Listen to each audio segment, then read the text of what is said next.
October 9th, 2004 was one of the most formative nights of my young adult life. I wouldn't realize the gravity of it for several years, but that's not much unlike most of life's most inspirational and altering moments. That cold, rainy Portland night in October, I saw one of the greatest shows at one of the greatest venues that has ever existed in Portland. I witnessed a Black Dahlia murder absolutely crush the Meow Meow in the Southeast District of Portland, Oregon. And I would love to really wax poetic about this experience because it did fundamentally change who I was as a person, but we're here to talk about ears.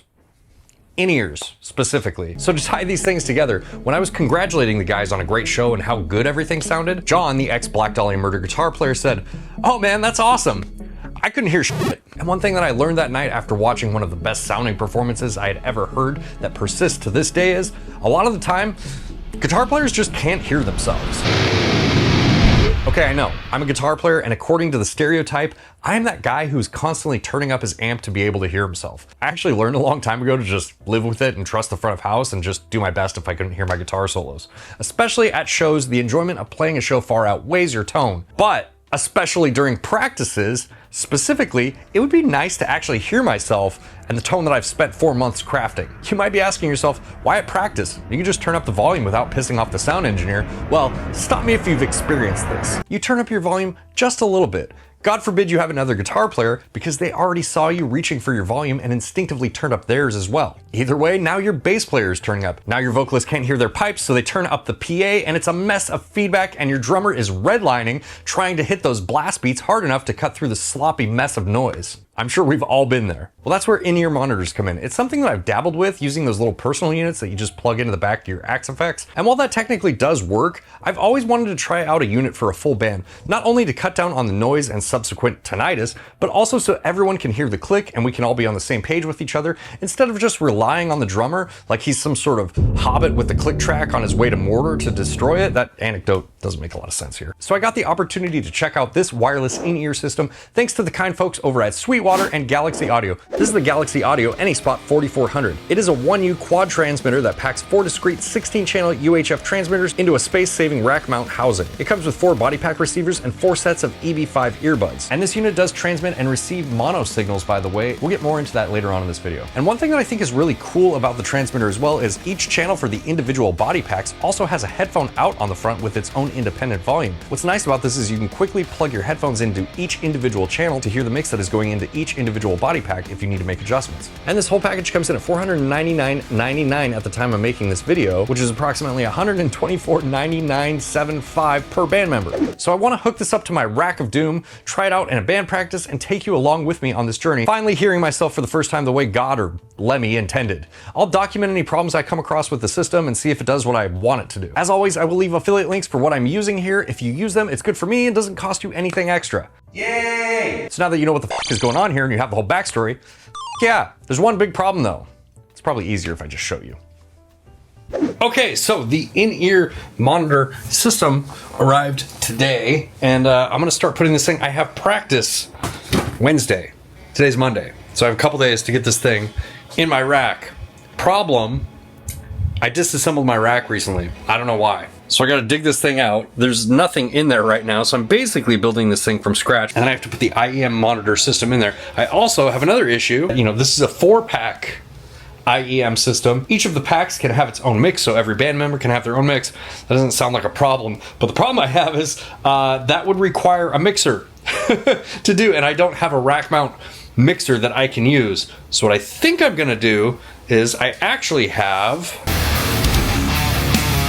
my old Scarlett 18i20, and what's cool about this is it has 8 outputs, and you can use the software to have different mixes for all of the different outputs. So I think I can use this, and it's only 1 rack space too, which is really nice. Yeah, I just gotta start getting stuff in there and start putting this together and then figuring out how to hook it all up, or else I'm never gonna get this done in time for practice on Wednesday. So let's start it. This is what's in the rack right now, Ferrin power conditioner. That's necessary, that's gotta stay. There's a 16 combo jack patch bay. This one's gotta stay too. I'm pretty sure I need this one. There's a BBE sonic maximizer. This doesn't need to be here. It's just here for storage essentially. This is my wireless. This is an old school Line 6 X2 wireless, so that's gotta be in there. I also need to get the Seymour Duncan power stage in there. It is not a single rack unit, despite the way it looks. It actually takes up like 1.5 rack spaces, unfortunately. I have the Fractal Audio Axe-Fx. This handles all the guitar and bass tones for everything, so that's important. I need to put that in there. It's 3 spaces. Pod HD, that might make it in there, that might not. The Scarlett 18020, this is 1 space. Our backing track player, this is the Cymatic Audio LP16. I've done some videos on this in the past. Now, the way I would normally put this in here is I have a little rack drawer that slides in and out, but I don't know if I could fit all this stuff in here. It's gonna be tricky, man. I don't know. I'm gonna see what I can do. Wish me luck.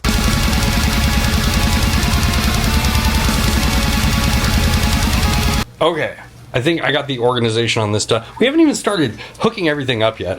Like, this is the easy part, right? But this is how much thought actually has to go into this. So, firmament, and then I have this up top so it's a little bit closer to me so I can see it. However, this is gonna be tricky to control. I'm not sure how I'm gonna deal with this yet, but I'm gonna worry about this later, I guess. And then we have the patch bay, the Scarlett 18i20, the in-ear monitor system, my wireless unit, the Axe-Fx, Seymour Duncan power stage, 2 power cabinets. I don't know if I'm actually gonna use this when we go there. Maybe we'll just test this in-ear only.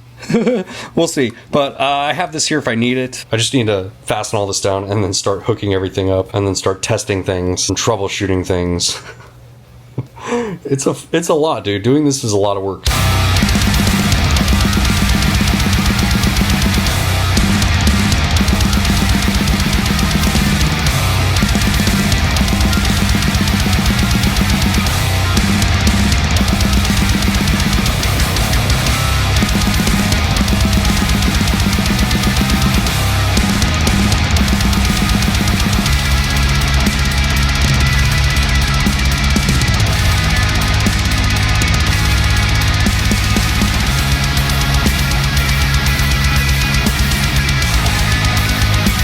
Okay, here we are much later in the day. This mess is shit back here.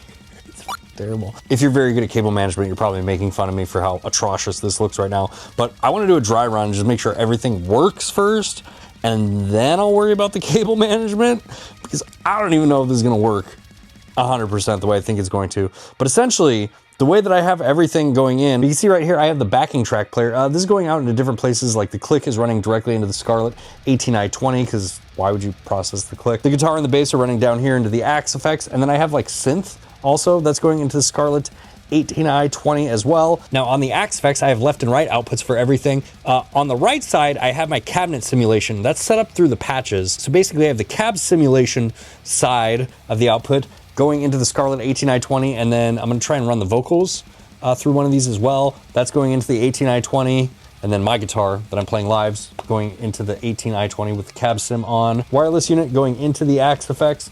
Outputs on the Scarlett 18i20, 3, 4, and 5 are going into A, B, and C on the in-ear monitor receivers. So, you know, I should be able to mix those all independently. We'll see.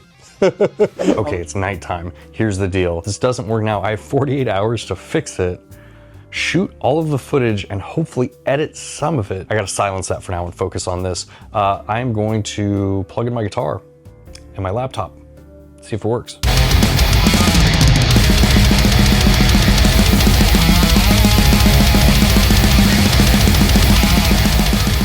Okay, I'm getting signal in the Axe-Fx. I'm getting signal here too. Okay, great.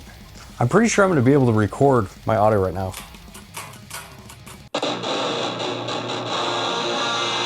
Okay, so I don't really know what I did in all honesty. The IEM system is actually very easy to set up.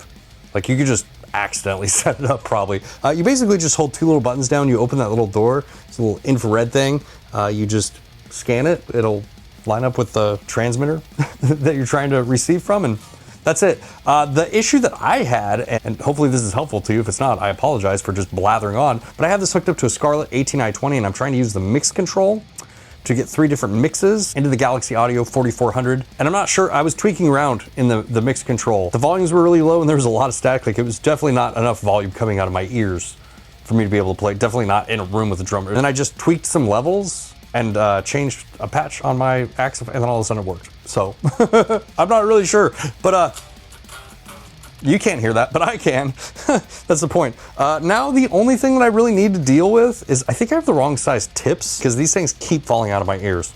It's actually driving me crazy. I was getting very upset when I was trying to troubleshoot and these things kept falling out of my ears. So let's take care of that real quick. They're falling out because they're too big and like I can't get the tips all the way. That sounds dirty as you know what I mean? I can't get the tips in all the way. You know what? This is probably user error because I bet these things are like, I have this hanging in front of my face like an idiot. And I bet you this goes like this. You put this in and then you twist up. And then this goes behind you. Yeah, these things don't feel like they want to fall out anymore. So I bet you I was just doing this wrong. I wonder if it says in the instruction manual. It does not say. There's not even a picture in here. I assume this is the way they go. They're really loud. You can't hear this. It doesn't matter for you. I could just be lying to you right now, but I'd be lying to myself too. Overall, everything sounds really good. This is loud enough that if I turn it up too loud, it's gonna make my ears ring for several days. I actually feel very comfortable now. See, the one biggest issue that I had with this thing so far was just user error. So there you go. But now for the test. Can I press play on this thing?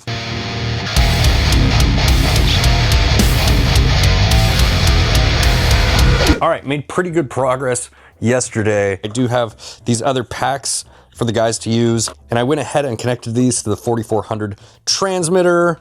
Everything's good, everything's hooked up down there. I think everything's pretty much working. I just have to get these mixes in for them. And then the other thing I was gonna do, which I recommend anytime you're doing anything complicated, I'm gonna use my label maker and label things so that way, you know, they don't get mixed up. I'm gonna do this later tonight. I need to move this thing out of the way so I can shoot another video today.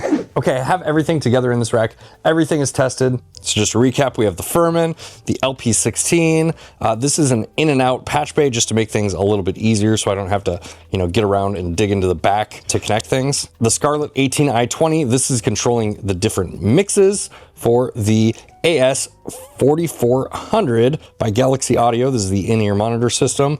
And then I have my X2, this is wireless for my guitar, the Axe effects, and then down here I have my Seymour Duncan power stage. I don't think I'm gonna use this at all in the video, but I just like having it in here in case I need it. So now that all that stuff's tested, now that everything's in here, the only thing left to do is by far my least favorite thing in this process, cable management. So we're gonna do that. Ugh.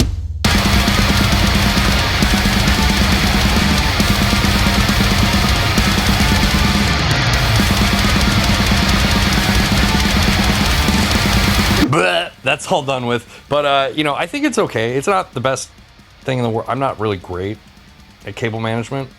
Hopefully I didn't mess anything up when I was like wrapping up all these cables. Also, Duncan, the drummer, managed to get sick in the time frame that this video was happening in. So Jamie's on tour now with his other band, I Declare War. I think what I'm gonna do is I'm just gonna bring a microphone and I'm gonna test out the vocals in my in-ears. But yeah, you know, we're still gonna test it out. We're still gonna be loud and see if it works. Let's do it.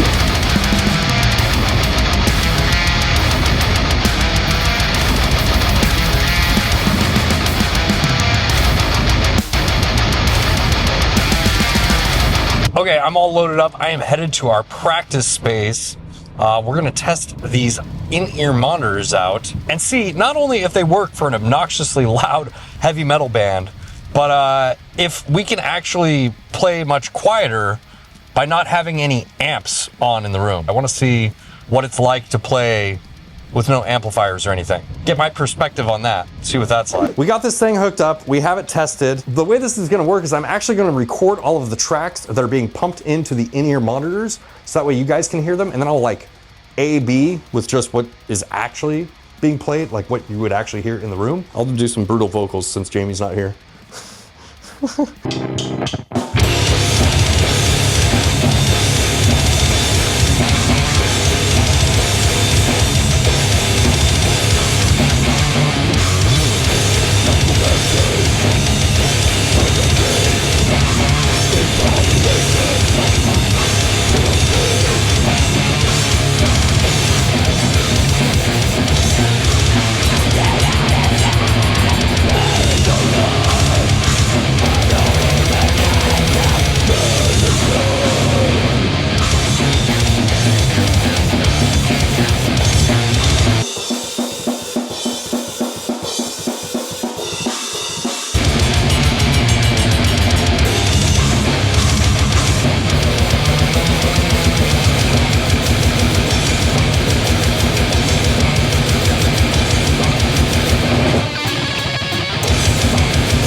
So everything's done. We're wrapped up. This is Duncan, the drummer. You guys know Duncan. So here was my take on it, and I want to get your take too, especially because you were using different earphones.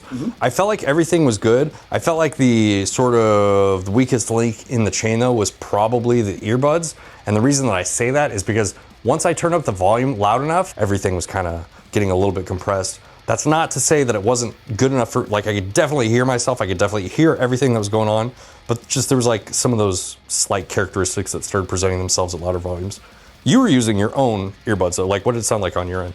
I thought it sounded great, honestly. Like, I was like really surprised it was wireless. And it's like, the clarity was great, honestly. Like, it would be like if I was hooked up to my hardwired box. Okay. You know? Like, it sounded really, really good. Yeah, that's why I was curious, because you have your own, his own actual earbuds that, you've used forever for playing drums. So like, you're very familiar with them. So that's why I wanted your take on it, because not only like is this whole system not familiar to me, but specifically the earbud part of it. I would get noise canceling for sure. Like not noise canceling, but like isolating, whatever you'd call that. Fitted? Yeah, fitted. Yeah, exactly. That's the only thing. Yeah, that makes sense too, because one of the things that I noticed, they weren't sliding out at all. They actually stayed in my ears the whole time, and they did a pretty good job. I was standing next to a drum set, and it wasn't hurting my ears or anything.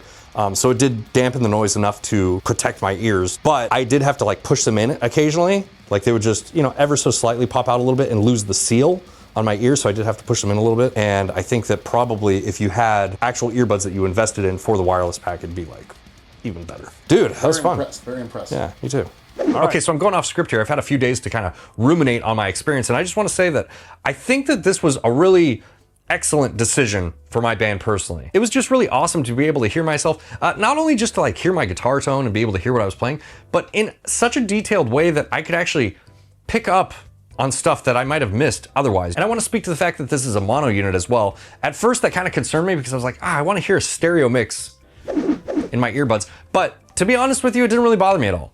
I didn't even really notice. I wasn't thinking about it too much. I think having a stereo transmitter and receiver would be a really nice upgrade in the future, but for $500, I don't think you can go wrong with one of these. And even Duncan, the drummer, said afterwards that he wanted to get one for his other bands as well. Now, real quick, I do want to touch on the audio quality. I felt like the audio quality was very good. I could hear everything. It was really well defined. However, when I turned things up, response did sound a little mid-heavier, like high mids heavy. And I'm assuming what that is just the earbuds that they give you. The earbuds that came with the unit did work really well. They were totally competent pieces of gear. They did exactly what they were supposed to do. But it was the one area where I feel like, man, maybe I should invest in some better earbuds, get some fitted ones. So if you're looking at getting one of these for yourself or your band, that's the one thing that I would say, maybe you want to upgrade in the future. It's the actual earbuds. All right, thank you guys so much for watching. Shout out to Sweetwater and Galaxy Audio for sponsoring this video. If you liked it, make sure to hit the like button. If you really liked it, you know what to do. Consider subscribing or joining these people over here and being super OP, and I will see you in the next one. Bye, guys.